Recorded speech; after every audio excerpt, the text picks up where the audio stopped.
at home says, oh, you know what? Parries are so underrated. If somebody could master it, they could master this game. Really, I didn't see Ryu win Capcom Cup.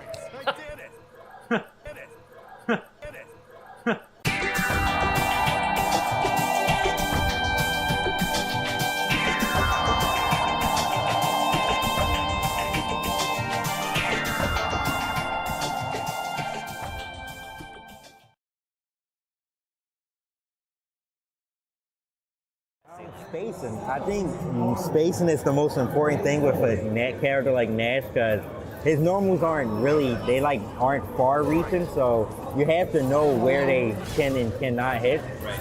So you want to stay in those ranges and you want to zone. So zoning is really important with Nash because he has a really great anti-airs and he gets most of his damage from zoning and anti-airs more so than doing combos. So you want to stay in ranges where you can shoot fireballs comfortably and anti-air comfortably. So you don't want to sit like too close. Like in cross-up range is a bad range for Nash to be in. I feel like you should zone, but if you have the chance to like go in, you should go in. But you don't want to force things with Nash. You want to stay at like a range where you can shoot fireballs safely and anti-air. So you don't want to go in too hard. Like right there is a good chance because you get a meaty. So it's pretty good to go in there, but you want to try to zone and get a lot of damage from fireball chip and anti-airs. You just want to keep this distance here. This is a good distance to play Nash from. You can whip punish from here and you can shoot fireballs and just anti-air from there safely. Oh man. This is a really good range too. Low forward range is really good. He has one of the best low forwards in the game, so I think people should want to stay there.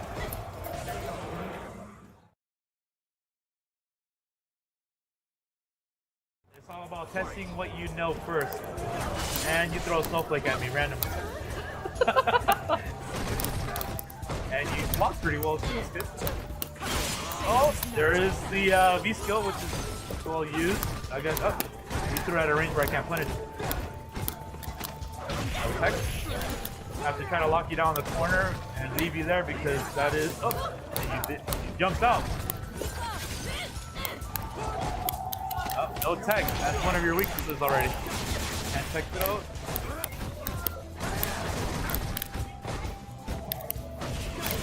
Still lock you down as far as I'm gonna do most of my damage. Fierce push to your mixer, you're dizzy. I notice that you're not doing attacker versus because it's kind of scary. Rashid has moves where I can go low or I can go mid at any time and convert to damage. Throw loop. Bait. Throw loop.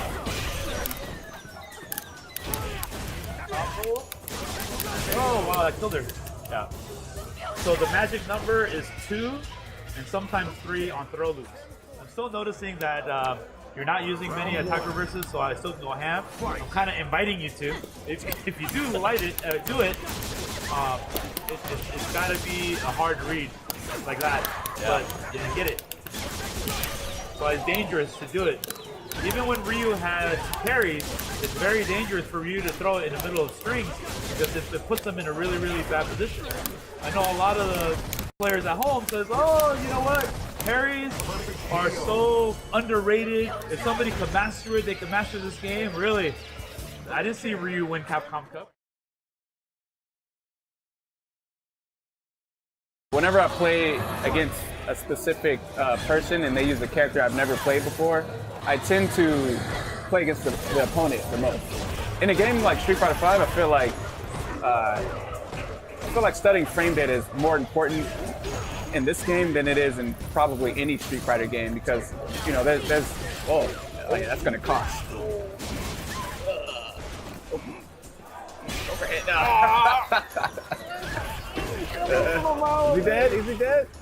Oh, yeah. So I feel like learning those, you know, when to press a button and when you can press a button and when you can't. Right.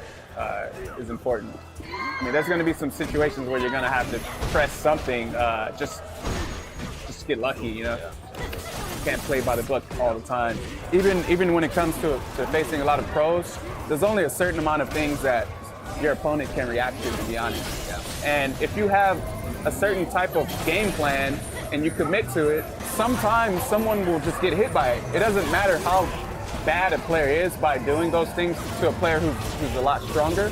They're going to get hit by something, and if you can keep that rotation going, that you may be able to win. You're going to come across players who have a better ground game than you, and and when you try to jump in, they're going to anti-air you. You're going to be like, man, what do I do? That's when you're going to have to actually learn like which buttons of yours are actually good against your opponents, or which buttons are safe to press, not intentionally to hit your opponent, but just to tell them, hey, I'm pressing this button. It's there. It can hit you. Or just play mind games with them sometimes. It's actually so many things. But you also have to interpret what your opponent, like if you do something and you're trying to condition your opponent and they don't understand what you're doing, then it's not going to be effective. So you have to understand how to get inside of your opponent's head.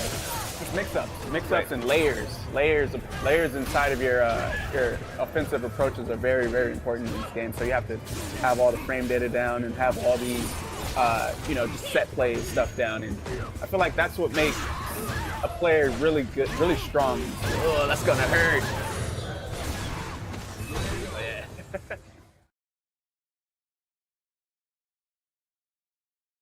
Oh, yeah.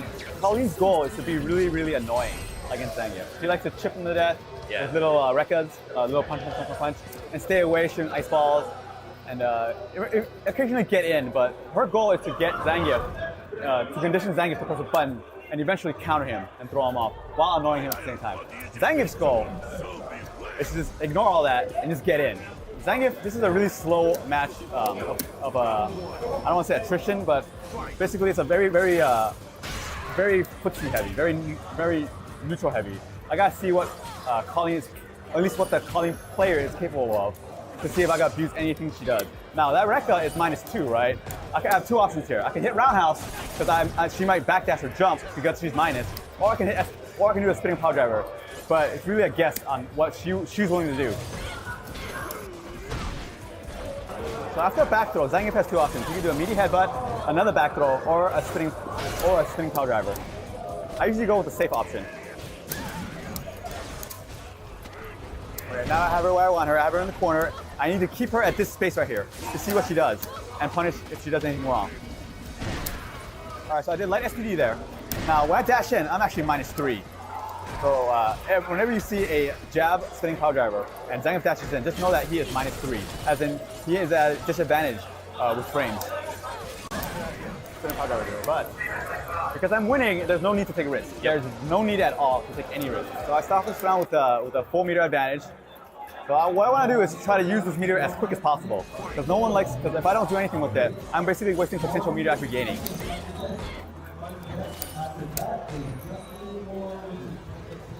After the crit bar, I have two setups. I can do a meaty roundhouse or a spinning power driver, which I didn't do either of.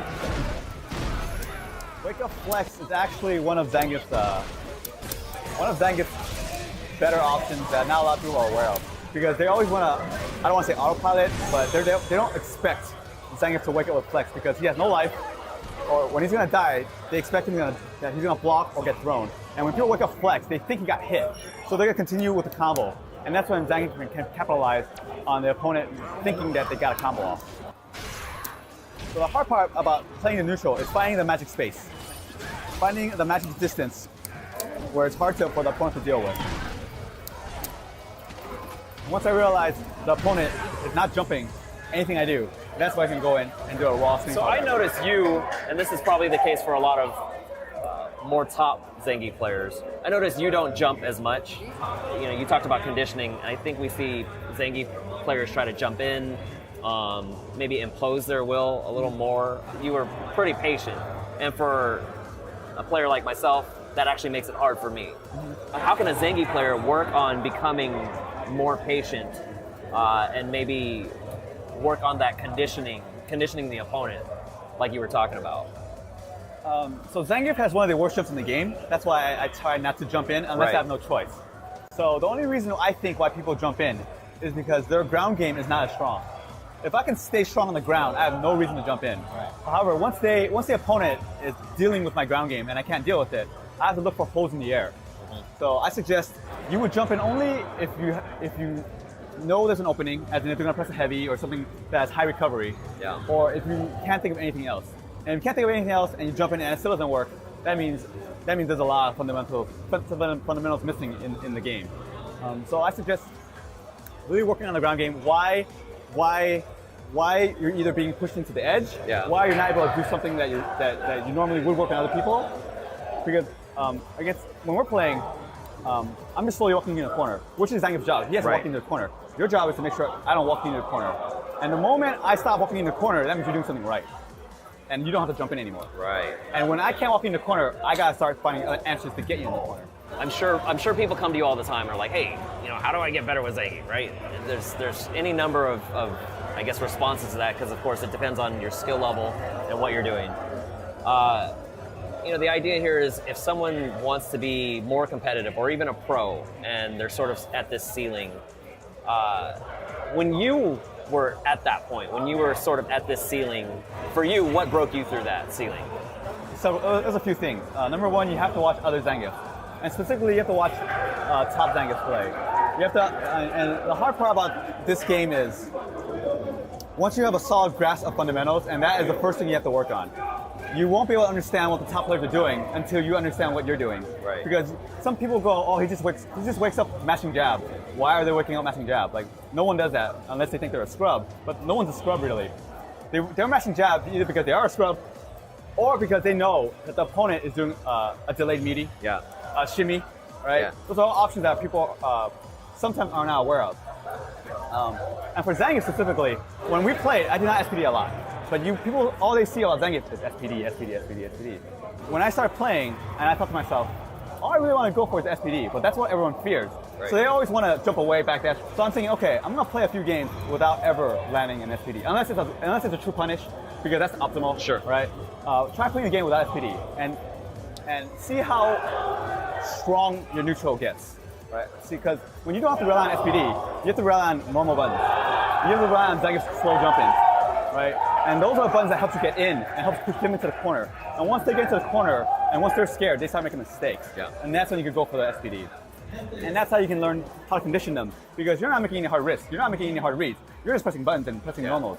And Zangief's crouch jab is very strong. It's probably one of the best in the game. It's one of those buttons that will annoy your opponent, making them make mistakes, because once they can't deal with the jab, they start jumping in. So that's how you can start learning fundamentals and how to condition opponents, by using your regular buttons and using what you have and not relying on what you see and what everyone else does. And once you can get there, you can learn from other players and see what tech they have, what decisions they make and why, and how they got there.